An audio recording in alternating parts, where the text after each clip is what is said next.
Assalamu alaikum. We are here with Brother Sajjad Shakur.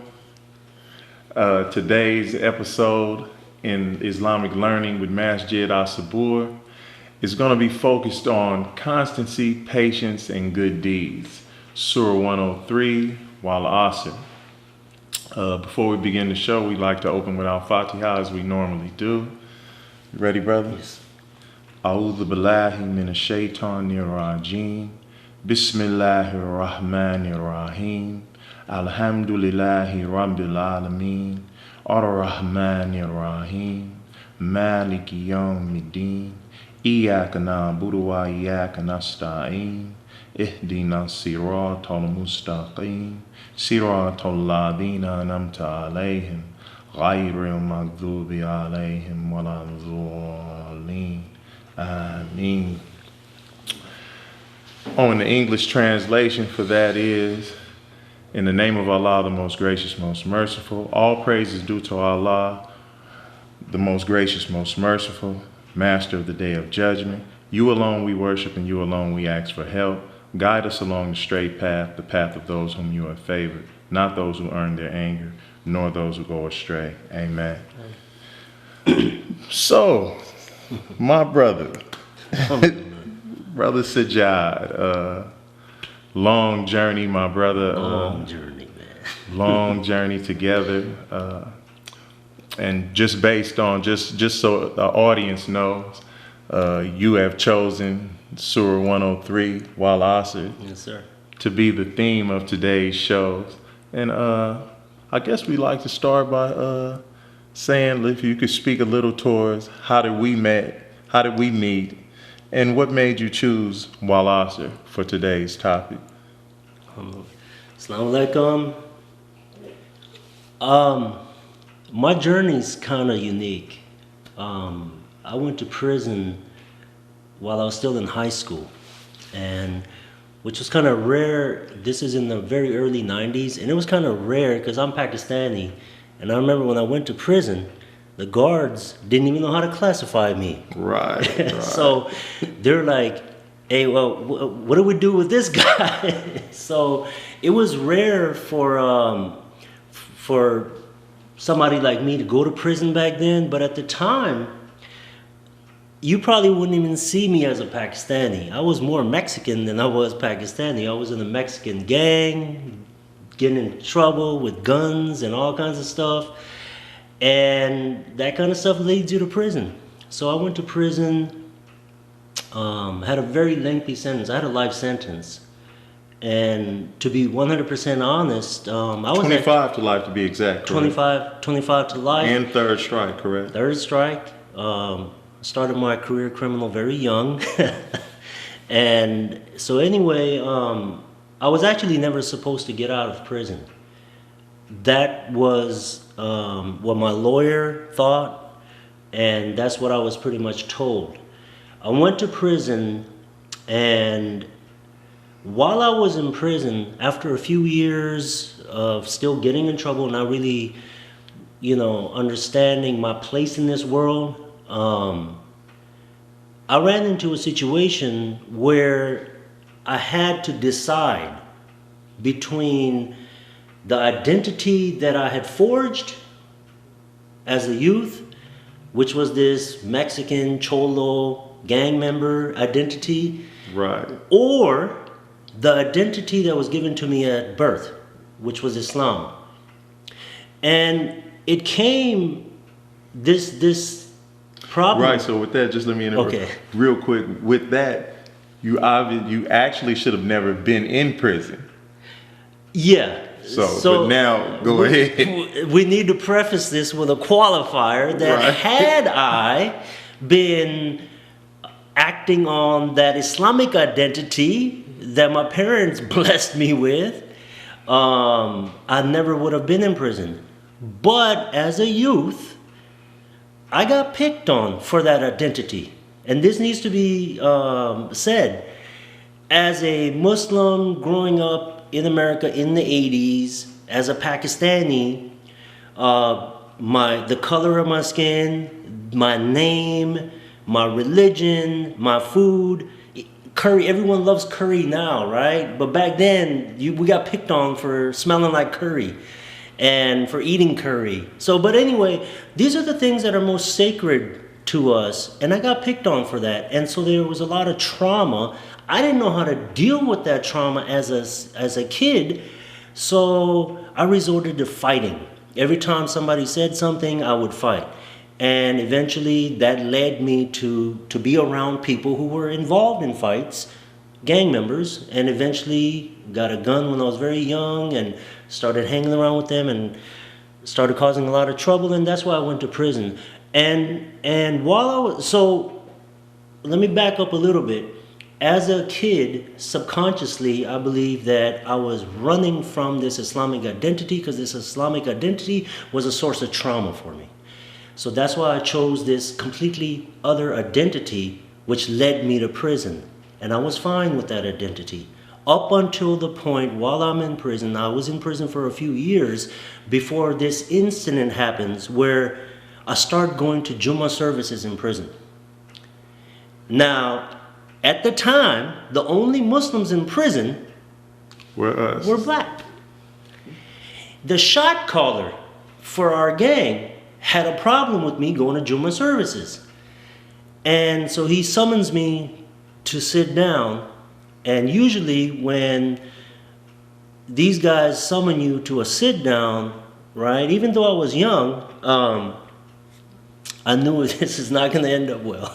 And I knew what it was about. The other homeboys had no issue with me going to Jummah services because there was no sanction in the gang. There's no sanction on you going to religious services. He had an issue with me going to Jummah services because everyone in there, all 15, 16 brothers that were in there, African American, were black. And he had a problem with that.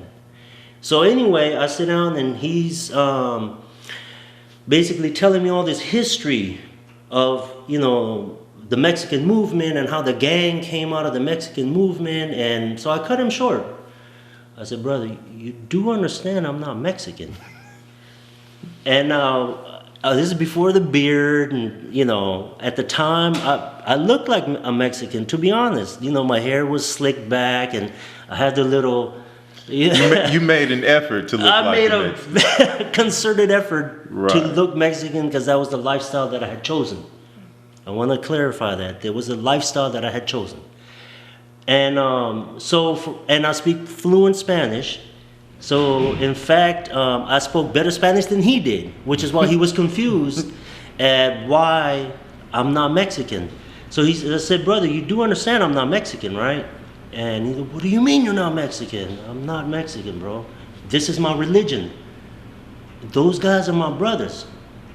And even as a young man, Allah had given me enough wherewithal to say this to him. These words were very profound and they affected him deeply. I said to him, you're asking me to make a choice between you guys are my homeboys.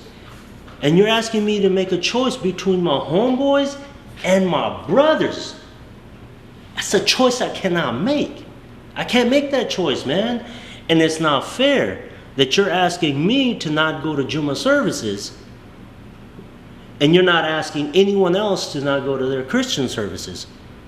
So he's like, you know what? We're going to talk about this later because I confused him with the fact that I'm not Mexican. So he had this thing, he was going to come check me and discipline me, and it didn't work out. Alhamdulillah, the Muslim brothers saw us talking, so they immediately knew it was. And I didn't go to the Muslims, for the record. I did not go to the Muslims and tell them, hey man, they're about to do something to me because I go to Muslim services. I did not go to the Muslims because of shame. I'll be the first one to say, I felt so much shame that here I was, a Muslim growing up in a Muslim family, and I turned my back on that. And here's these brothers who are, for some of them, their mom was like, son, if you don't give this stuff up, I ain't seeing you no more. You're not my son no more. For some of them, their homeboys were like, look, man, we Crip. We ain't Muslim. Knock this stuff off or you ain't with us no more. You're on your own. and they turn their back on their gang. They turn their back on family. Huge sacrifices that I personally witnessed them make, and here I am, the polar opposite. And I felt so much shame, like I'm not gonna get these brothers involved in this. What if somebody gets killed? Because this is serious, it's a maximum security prison, and behind something like this, I don't want something to happen to them, so I decided to do it myself. When they saw me, they were not happy. They came, what happened, man? What did he tell you? Well, this is what he said. Don't worry about it. They basically went and told him, look, man, ain't nothing gonna happen to this youngster.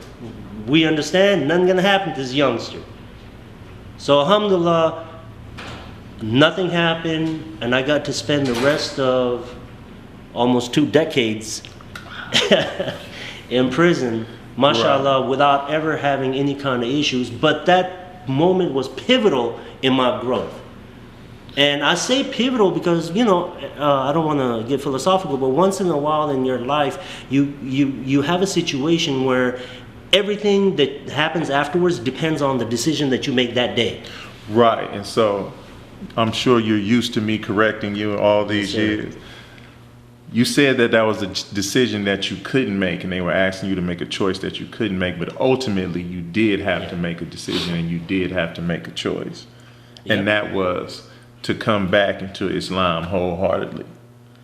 And it was, I want to get people to understand how difficult of a choice that was for me to make, because listen, I turned my back on my Islamic culture as a youth.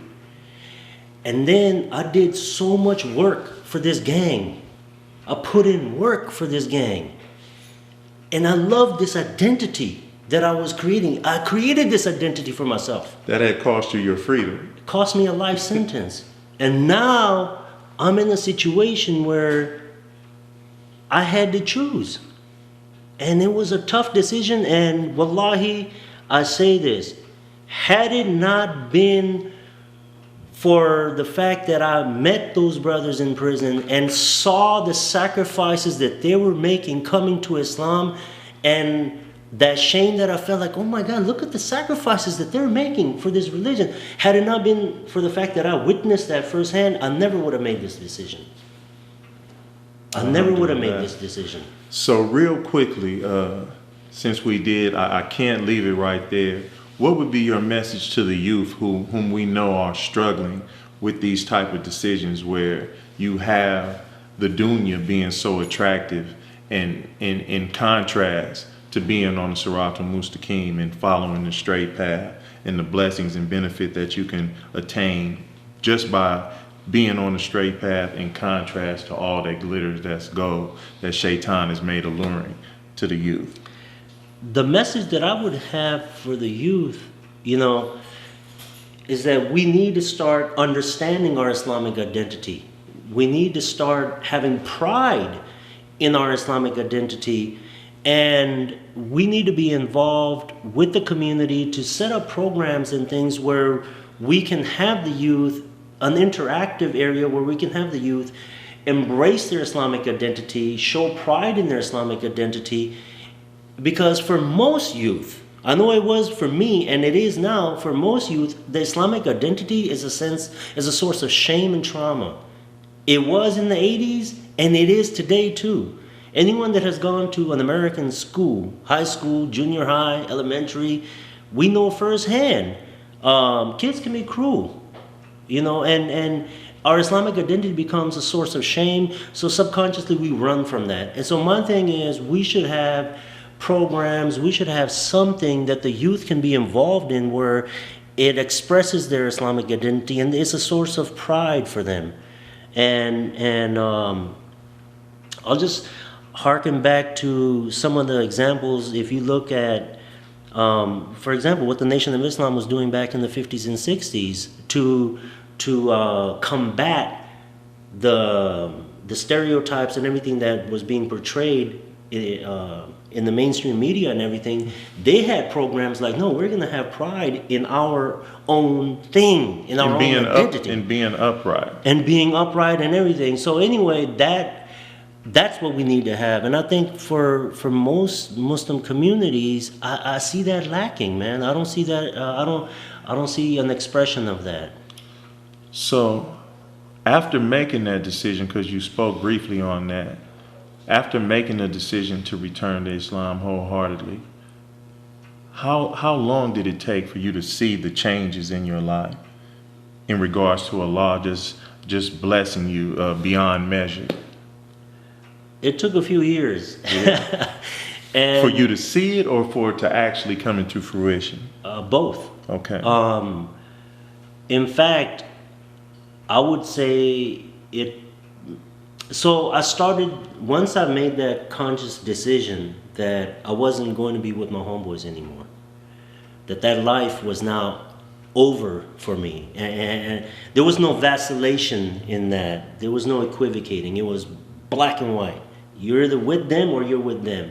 And once I made that decision, man, it was a tough decision, and I lived with that for a long time. Even though I was now always around the Muslims, there wasn't a concerted effort on my part to actually start doing something with my life. I had a life sentence, so I wasn't thinking about, wait, while I'm in here, let me educate myself and let me, become another Malcolm or something like that. That was far from my thinking. I was like, man, I'm around the Muslims, and let me just try to be a decent human being and try to make atonement for all the stuff that I had done in the past. That my way of atoning was just to become a decent human being. It wasn't until... So you do know that was a great blessing too, though, right? Yeah. Coming out of that. Yeah, it was. And returning to that. It was. Again, you used to me correcting you, don't you? Yes. But to pinpoint an exact time, I would say it was 2004. The exact moment where my life took a completely different turn, which would eventually lead to my release. And not just my release, but the release of 3,000 other people because of what we did. That happened in 2004. And that happened because of Michael Salam. He was the imam at our prison. And Michael Salam, at the time I was his clerk, and he saw the potential in me at that time. He would tell me that all the time. It's like, man, you're bright, man, you're energetic, you're smart. Just stop, getting angry. Stop being angry. And because the brother will, verify I had some anger issues at the time. And so he's like, focus on what you want to do with your life. If that means you're not going to be my clerk anymore and go enroll in a vocational program, do it. But think outside of these prison walls, man. It happened in 2004. Is this when Walasa became very I'm about important to get to that. I'm about to get to that. So in 2004, he pushed me to start getting into college programs.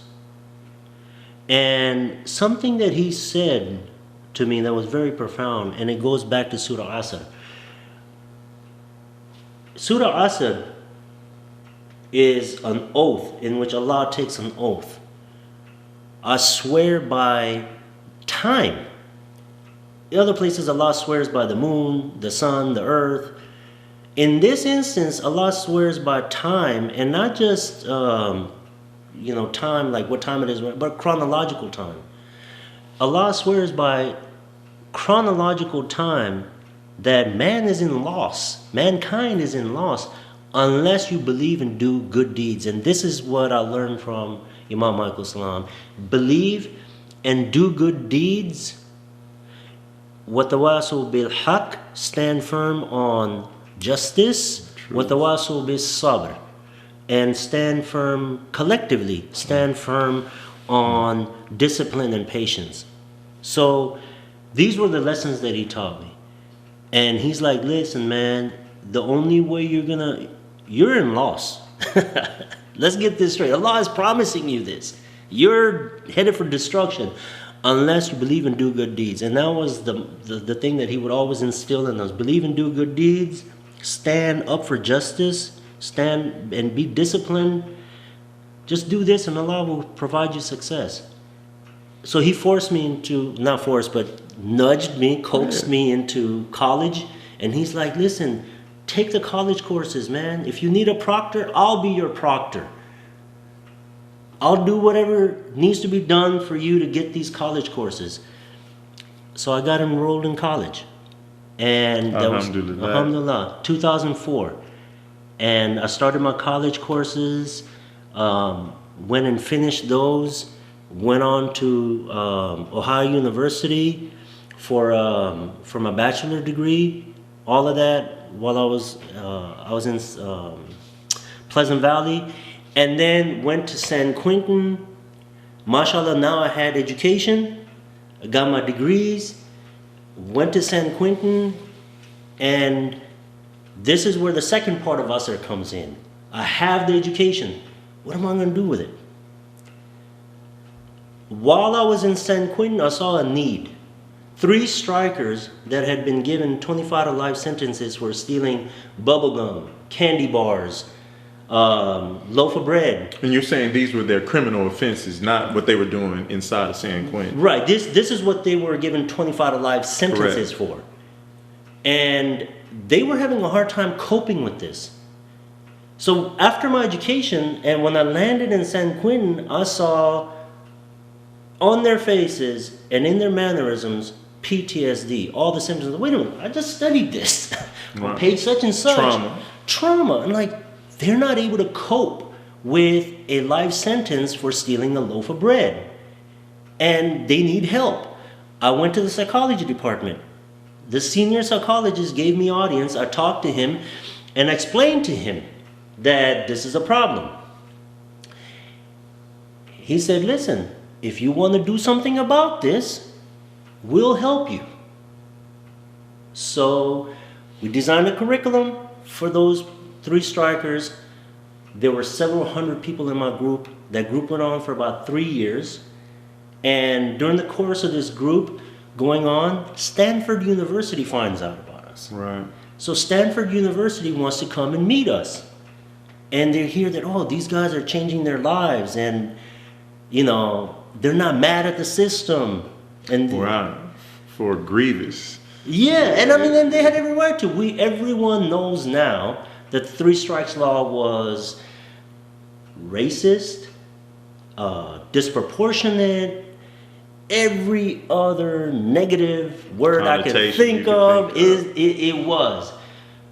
But when they came to see us, what they saw in my group was people that understood the underlying reasons for why they committed the crime, were repentant, were educated, because I forced them to get education as well. That was written into the bylaws that you must be involved in educational or vocational programs to be a member of this group. So what they saw... For the purpose of the show, we're going to say encouraged. Yeah. Strongly encouraged. Yeah, strongly encouraged. You know. So anyway, they were blown away. And their exact words to us, well, to me at the end, their exact words were like, you guys have shattered every perception that we had of career criminals. When they went back, his name is David Mills. He went to Professor Romano at Stanford University, asked him, how much do you need to change this law? Professor Romano told me out of his own mouth, he says, I just quoted a number. He says, the man wrote a check and gave it to me. For the record, David Mills is a very rich man. And I got out of prison, so did 3,000 other people because of that. And when Professor Romano told me this story, I didn't believe him. I'm like, come on, man. Told you that you were actually going to get out? No, that you're the reason why that man wrote the check. And I said, no, come on, man. He says, you're going to find out in November. They're getting married in November. Him and his fiance are getting married. You're invited to their wedding. I was the only 3-striker invited. Alhamdulillah. I was the only non-millionaire, non-politician. Just for the record, Cory Booker did their wedding. Senator Cory Booker. And they had 3 United States senators there. And so anyway, while I was there, he introduces me to Cory. And Cory, this is the guy I was telling you about, you know. And they were so happy that they got a chance to see people in that condition with a life sentence with absolutely no hope whatsoever change their condition and become, actual assets for society. So, my brother, once again, we're in a situation where I was right and you were mistaken.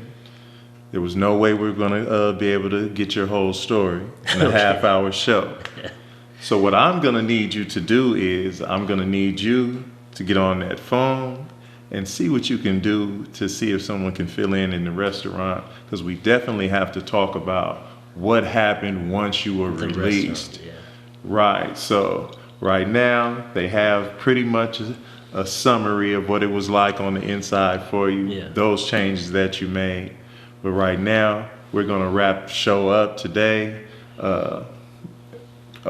aptly with appropriately with Wala Asr. Let's see here. Yeah, definitely, my brother. I appreciate you coming on the show, and I'm strongly encourage you to come back and do the second half of the show, inshallah. Let's close out with Wala Asr. A'udhu billahi minash shaitanir rajim. Bismillahir rahmanir rahim. Wala Asr. Inna linsana lafi khusr. Illa alladhina amanu wa amilu salihati. Watawasaw bil haqq. Watawasaw bis sabr. Thank you for joining us with Islamic Learning with Masjid As-Sabur. We loved having you once again. Come out. We're here every Friday. Come to Juma. We're located at 4926 15th Avenue. Bring your children, bring your wives. Come out. Come get some Islamic learning. Come get that spiritual nourishment at Juma and whatever other programs that we have. Come find out about them. Thank you for joining us again. Assalamu alaikum.